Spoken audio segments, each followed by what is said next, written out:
Hello friends, स्वागत है आपका टारगेट शॉर्ट हैंड क्लासेस में। चलिए आज हम लिखेंगे क्लास नंबर 2 डिक्टेशन 80 शब्द प्रति मिनट की गति से। 80 शब्द प्रति मिनट की गति से मैटर शुरू होगा 5 सेकेंड बाद।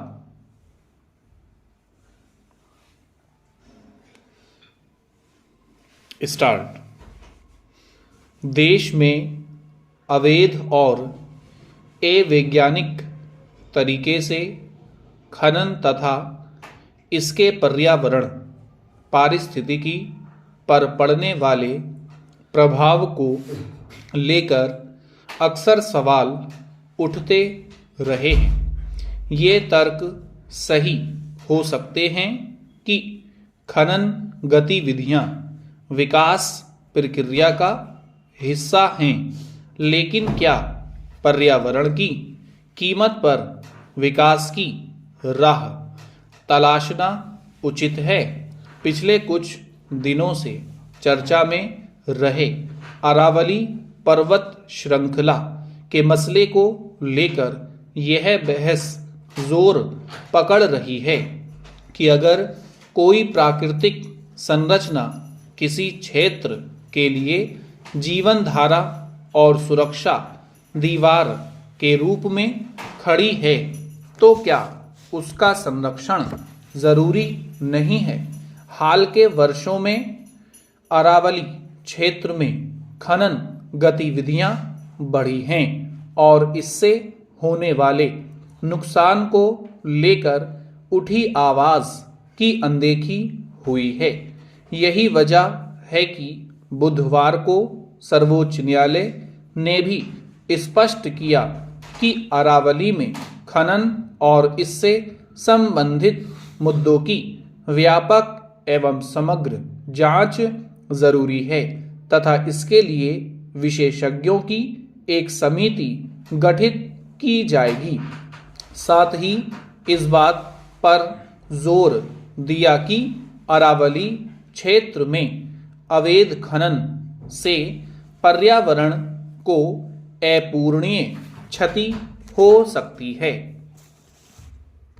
गौरतलब है कि पिछले दिनों सर्वोच्च न्यायालय ने यह व्यवस्था दी थी कि आसपास की जमीन से कम 100 मीटर ऊंचे हिस्से को ही अरावली पहाड़ी के तौर पर माना जाएगा। अदालत की इस नई परिभाषा के बाद यह आशंका पैदा हो गई थी कि अगर 100 मीटर से कम ऊंचाई वाली पहाड़ियों पर खनन, निर्माण और व्यावसायिक गतिविधियों के रास्ते खुलेंगे तो इसके बाद समूचे इलाके के पारिस्थितिकी तंत्र पर गंभीर पर्यावरणीय प्रभाव पड़ सकते हैं, क्योंकि पहाड़ियों के बीच 500 मीटर की दूरी के मानक से अरावली का बड़ा हिस्सा पर्यावरण संरक्षण से बाहर हो सकता था।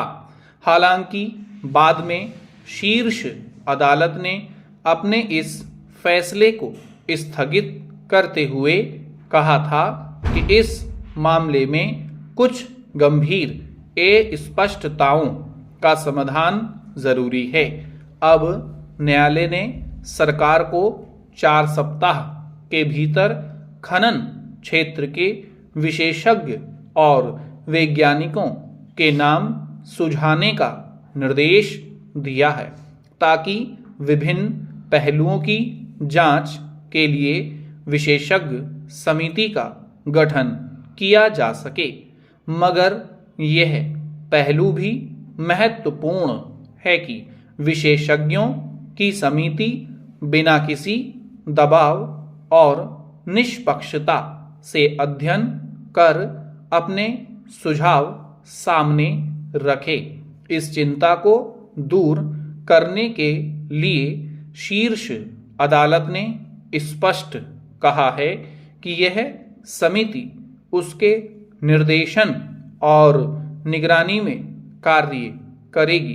दरअसल राजस्थान, हरियाणा और गुजरात से लेकर दिल्ली तक के सैकड़ों किलोमीटर इलाके में फैली अरावली पर्वत श्रृंखला को उत्तर भारत में पर्यावरण को संतुलित रखने की लिहाज से एक प्राकृतिक दीवार के रूप में देखा जाता है।